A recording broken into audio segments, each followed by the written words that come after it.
Hello students, हमारे कक्षा 11 के परमाणु संरचना वाले अध्याय में अपन जो है बोर मॉडल के बारे में पढ़ चुके थे। अब देखिए, इसमें अपन परमाणु के आधुनिक मॉडल के बारे में पढ़ने जा रहे हैं। अब परमाणु का जो आधुनिक मॉडल है यह मुख्य रूप से दो सिद्धांतों पर आधारित है। एक तो सिद्धांत आता है इसमें द्रव्य कण की द्वैत प्रकृति का सिद्धांत। द्वैत प्रकृति का सिद्धांत देखिए, कणों की जो द्वैत प्रकृति का सिद्धांत है, इस सिद्धांत को देने वाला था डी ब्रॉगली।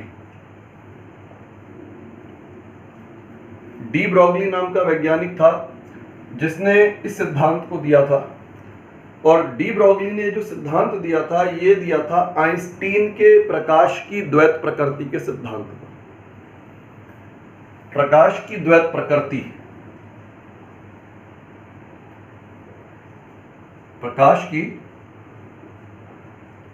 द्वैत प्रकृति का सिद्धांत। और यह सिद्धांत दिया था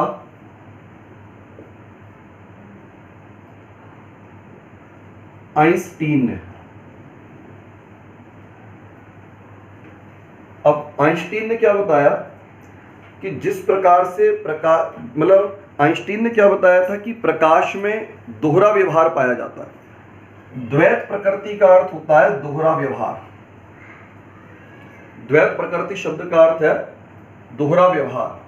अब दोहरा व्यवहार किसका किसका व्यवहार? एक तो है कण का व्यवहार और दूसरा है तरंग का व्यवहार। कण का व्यवहार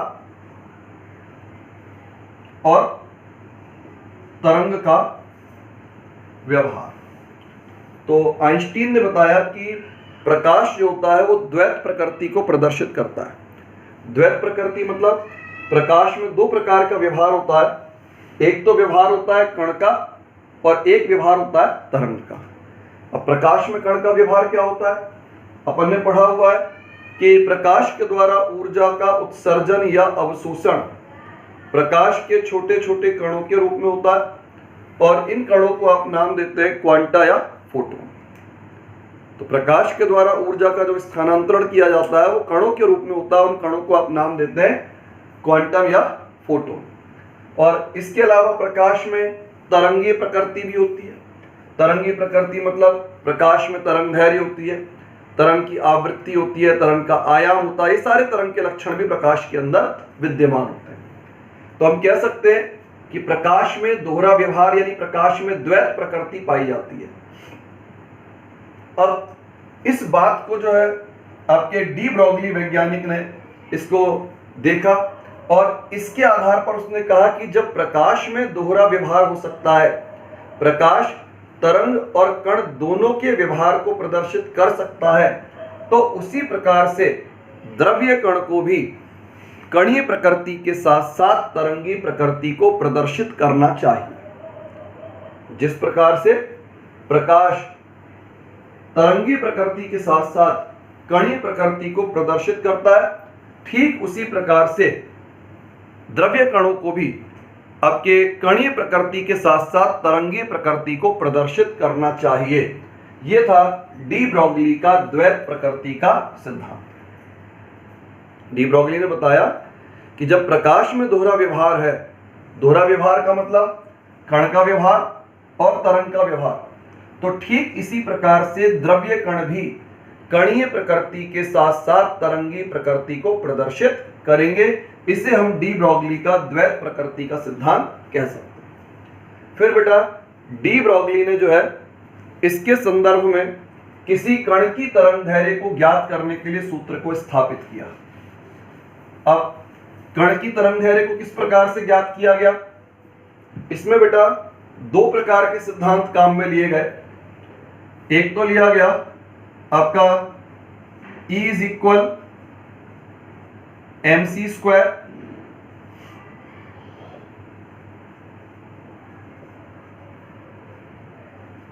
आइंस्टीन समीकरण। E is equal mc square हो गया आपका आइंस्टीन समीकरण, और दूसरा है E is equal H new, ये हो गया प्लांक समीकरण।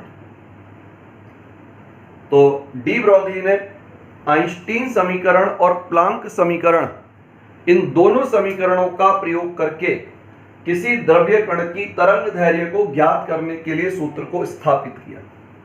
अब देखिए यहां पर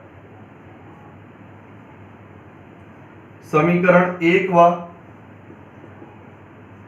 2 से हम इसे लिख सकते हैं H new is equal mc square. अब भाई एच न्यू बराबर ई के है, mc स्क्वायर बराबर ई के है, इसका मतलब ये आपस में दोनों क्या हो गए, बराबर बराबर। अब h के स्थान पर h, न्यू के स्थान पर हो गया आपका c अपॉन लेमडा पर mc स्क्वायर। अब आप देखिए 1 upon lambda mc square upon hc। अब इसमें c से स्क्वायर कैंसिल हो जाएगा, तो ये हो गया आपका 1 upon lambda is equal mc upon h। अब इसका व्युत्क्रम करने पर,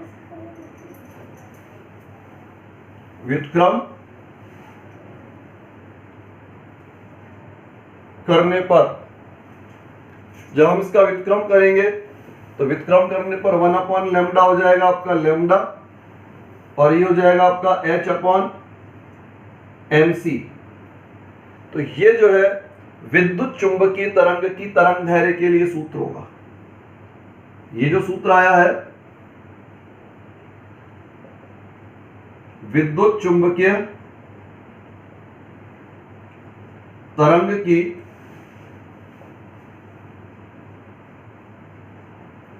तरंग दैर्घ्य को व्यक्त करने का सूत्र आया। अब इसमें एक दूसरी बात क्या आती है यहां पर कि यहां इसमें विद्युत चुंबकीय तरंग का जो वेग होता है वो प्रकाश वेग के बराबर होता है, लेकिन हम बात कर रहे हैं द्रव्य कण की तरंग के लिए।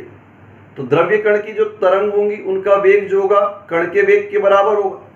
तो हम यहां पर प्रकाश वेग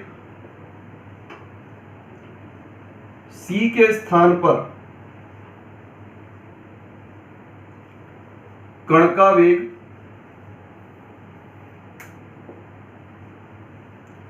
v लेने पर,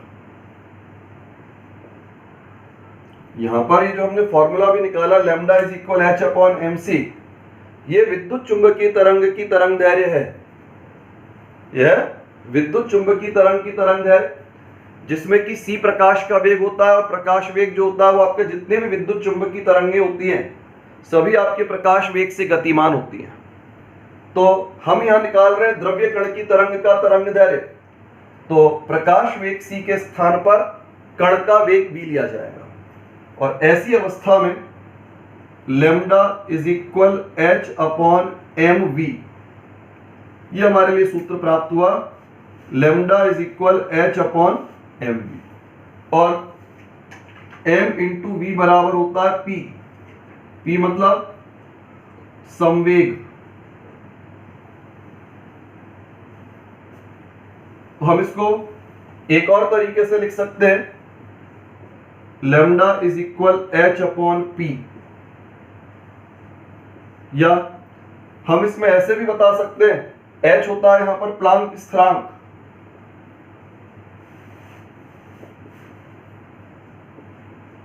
h होता है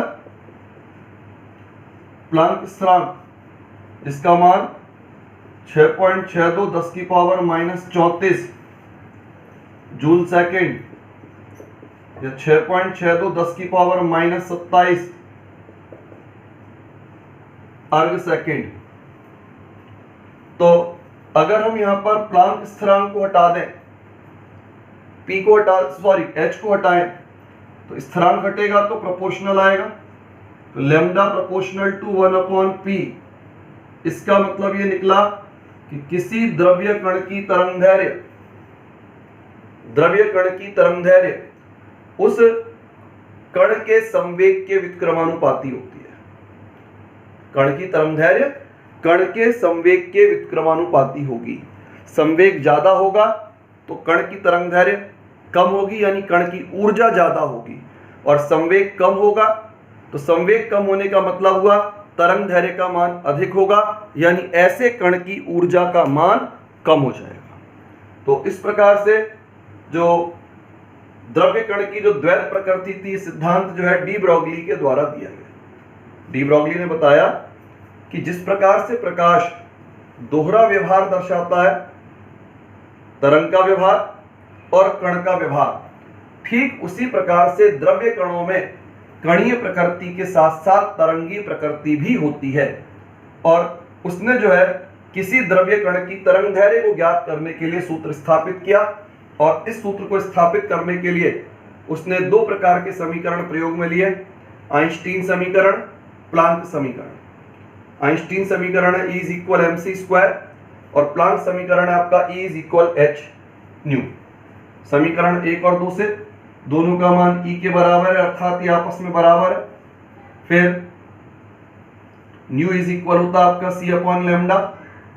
फिर यह h और c का पक्षांतरण कर दिया गया, c से स्क्वायर कैंसिल, 1/λ = mc/h, व्युत्क्रम कर दिया गया, λ = h/mc। ये जो फॉर्मूला आया किसी विद्युत चुंबकीय तरंग की तरंग दैर्घ्य को ज्ञात करने का फॉर्मूला है। फिर प्रकाश वेग c के स्थान पर अगर हम कण का वेग b लेते हैं, ये जो फॉर्मूला निकला था विद्युत चुंबकीय तरंग की तरंग दैर्घ्य को ज्ञात करने का फॉर्मूला है। अब हम इसमें क्या करते हैं, प्रकाश वेग c के स्थान पर कण का वेग b लेते हैं। जब कण का वेग b लेंगे तो जो तरंग दैर्घ्य आएगी वो कण की तरंग दैर्घ्य आएगी। इसमें m × v होता है आपका p, मतलब कण का संवेग। तो फॉर्मूला हो गया आपका h/p। h इसमें प्लांक कांस्टेंट है, कांस्टेंट हटाएंगे आप प्रोपोर्शनल आएगा, यानी लैम्डा में और p में जो है व्युत्क्रमानुपात का संबंध। तो हम कह सकते हैं कि किसी द्रव्य कण की तरंग दैर्घ्य उस कण के संवेग के व्युत्क्रमानुपाती होती है। अब बेटा ये जो डी ब्रोगली का द्वैत प्रकृति का सिद्धांत है, ये सिद्धांत, इसकी एक सीमा है। सीमा क्या है? सिद्धांत जो है केवल अत्यधिक सूक्ष्म कणों पर ही लागू हो सकता है। अगर कण आकार में बहुत ज्यादा छोटा है तब तो सिद्धांत लागू होता है, यानी अत्यधिक सूक्ष्म का मतलब ऐसा कोई कण जिसको हम अपनी आंखों से नहीं देख सकते। कण अगर आकार में अत्यधिक छोटा है तो सिद्धांत लागू होगा, अन्यथा ये सिद्धांत आपका लागू नहीं होता है। तो ये था आपका द्वैत प्रकृति का सिद्धांत। अभी हमने इसकी जो सीमा बताई कि सूक्ष्म कण पर लागू है, बड़े कण पर लागू नहीं है। इसको हम यहां पर एक प्रश्न के माध्यम से सिद्ध भी कर सकते हैं। देखिए,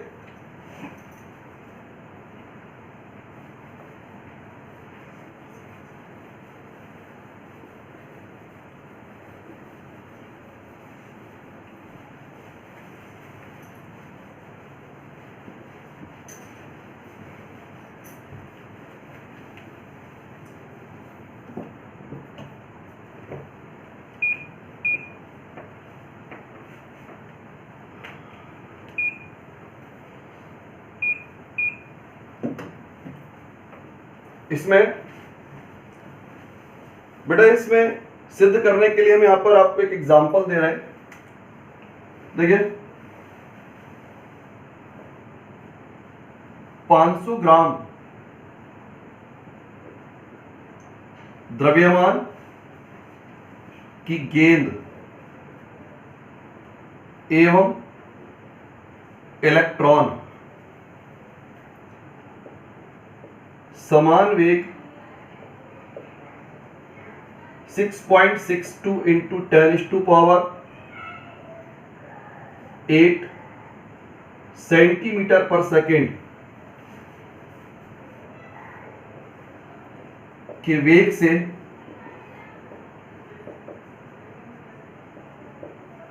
गतिमान है,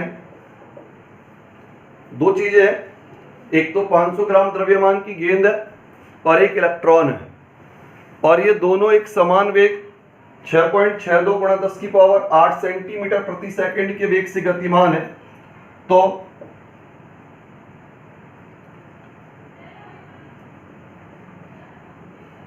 सिद्ध करो कि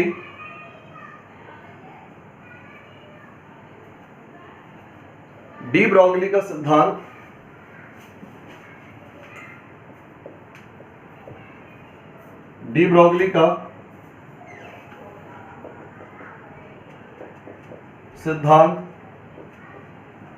केवल सूक्ष्म कण पर ही लागू होता है।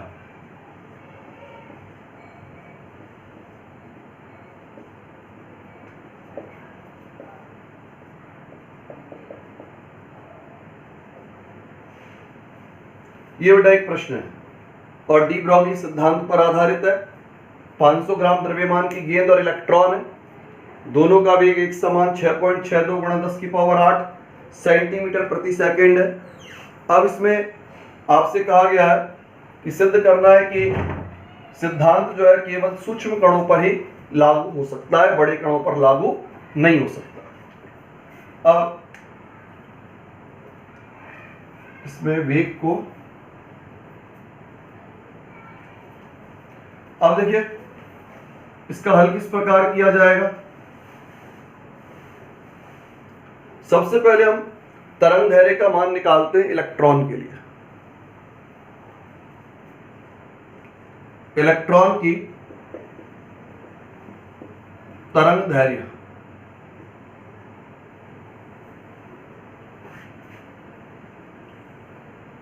Lambda E h upon M B. h का मान 6.62 गुणा 10 की पावर -27 और m का मान इलेक्ट्रॉन का द्रव्यमान 9.1 इंटू 10⁻⁻² 28 ग्राम। इलेक्ट्रॉन का द्रव्यमान 9.1 इंटू 10⁻⁻² ग्राम और इलेक्ट्रॉन का वेग आपको प्रश्न में दिया हुआ है 6.62 गुणा 10 की पावर 4। अब आप देखिए इसको हल किया जाए, ये आपस में कैंसिल हो गया, तो ये हो गया आपका 1/9.1 इंटू और ये हो जाएगा आपका ऊपर पावर प्लस का 1 और 10⁻³ सेंटीमीटर। अब इसमें आप इसको जब हल करते हैं तो हल करने पर आपको प्राप्त होता है 0.109 तो इंटू 10⁻³ सेंटीमीटर, या हम इसको लिख सकते हैं 1.09 इंटू 10⁻⁻⁴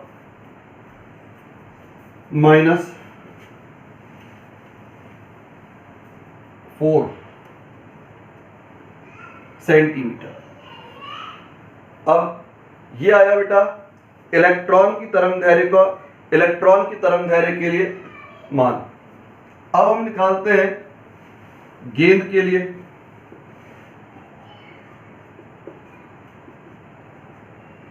गेंद के लिए तरंग दैर्ध्य का मान निकाला जाए h अपॉन एम बी। अब h अपॉन एम बी में 6.62 गुणा 10 की पावर -27, m का मान 500 ग्राम और v का मान 6.62 गुणा 10 की पावर 4। आप इसे हल करें, कैंसिल हो जाएगा, ये हो गया आपका 500 और 10 की पावर हो जाएगा -31 आगे इसको और हल किया जाए, 0.002 गुणा 10 की पावर माइनस 31 सेंटीमीटर, या हम इसको ऐसे लिख सकते हैं 2 गुणा 10 की पावर माइनस 34 सेंटीमीटर।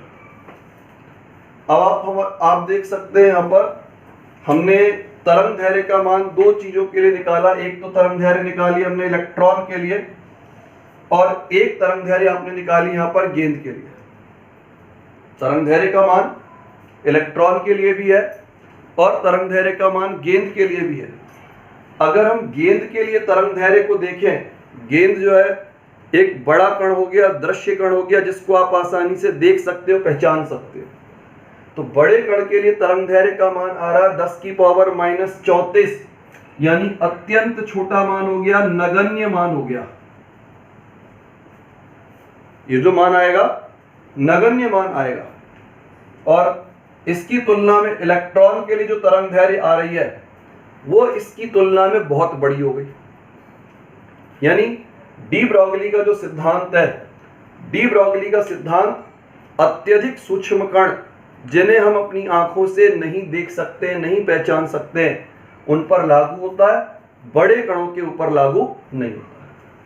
हमारा जो प्रश्न था, हमें सिद्ध करना था कि डी ब्रोगली का सिद्धांत केवल सूक्ष्म कण पर ही लागू होता है। इसको सिद्ध करने के लिए हमारे सामने दो चीजें रखी गई हैं, एक तो है गेंद 500 ग्राम की और एक है इलेक्ट्रॉन। तो इसमें हमें दोनों की तरंग दैर्घ्य अलग अलग निकाली। इलेक्ट्रॉन की तरंग दैर्घ्य निकाली, आपने गेंद की तरंग दैर्घ्य निकाली। जब गेंद और इलेक्ट्रॉन दोनों की तरंग दैर्घ्य निकाली गई तो गेंद के लिए प्राप्त तरंग दैर्घ्य का मान जो था वो नगण्य प्राप्त हुआ। गेंद एक बड़ा कण है और यही आपका डी ब्रोगली का सिद्धांत कहता है कि बड़े कणों के लिए तरंग दैर्घ्य का कोई अस्तित्व नहीं है। डी ब्रोगली सिद्धांत की सीमा क्या है कि छोटे कणों के लिए तरंग दैर्घ्य जो है छोटे कणों के लिए तरंग दैर्घ्य अर्थयुक्त होती है, जबकि बड़े कणों के लिए तरंग दैर्घ्य जो आती है वो अर्थहीन आती है। तो 10 की पावर माइनस 34 मान नगण्य मान हो गया और 10 की पावर माइनस 4 वाला मान इस मान की तुलना में अत्यधिक बड़ा मान है। यानी छोटे कण इलेक्ट्रॉन के लिए तरंग दैर्घ्य एक अर्थयुक्त मान होगा, जबकि बड़े कण गेंद के लिए जो तरंग दैर्घ्य का मान प्राप्त हो रहा है वो एक अर्थहीन मान प्राप्त हो रहा है।